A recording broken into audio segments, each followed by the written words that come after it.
I applied for the Sunline Trust Scholarship, I think it was 2003. I was working at New Zealand Thoroughbred Marketing, and I just thought it was a fantastic opportunity, a great way to see the world and a great way to further my career working at some of the biggest farms in the world. So when I went on the scholarship, I was lucky enough to work at Vinery in Kentucky. Then I went to Coolmore in Ireland, and then Dalham Hall in England. So yeah, I was really lucky to work at 3 esteemed farms. A few highlights from the scholarship would be the stud tours and all the visits to the different places in Ireland. We were exposed to all the industry professionals. We got to meet every single one and talk to them and get their advice. And yeah, it was good seeing all the quality bloodstock that Ireland had to offer. The attraction of going on the Sunline Scholarship was going to new jurisdictions of thoroughbred racing and breeding that I haven't experienced before.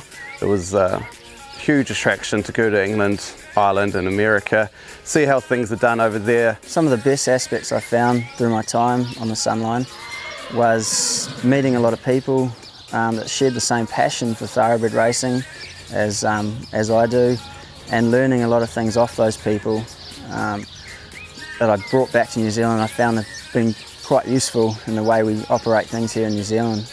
So the greatest memory I had on the Irish National Stud Scholarship was the Irish Derby weekend. It was towards the end of the course. The other scholarship recipient of 2017 was Lance Forbes. He came and stayed with me for the weekend, and 4 days of racing at the Curragh. You can't go wrong. Plenty of beers, plenty of punting and plenty of enjoyment on that weekend. As a recipient of the Sunline Trust International Management Scholarship, I think it's definitely a great thing to have had on my CV.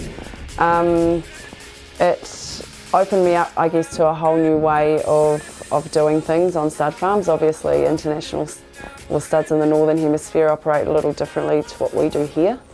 So it gave me exposure and experience in that regard, and I also met a lot of people that now we see here in New Zealand. The industry's become a lot more global, and I guess it's not as big as sometimes we think it is, because Northern Hemisphere buyers play a really big part in our Southern Hemisphere sales.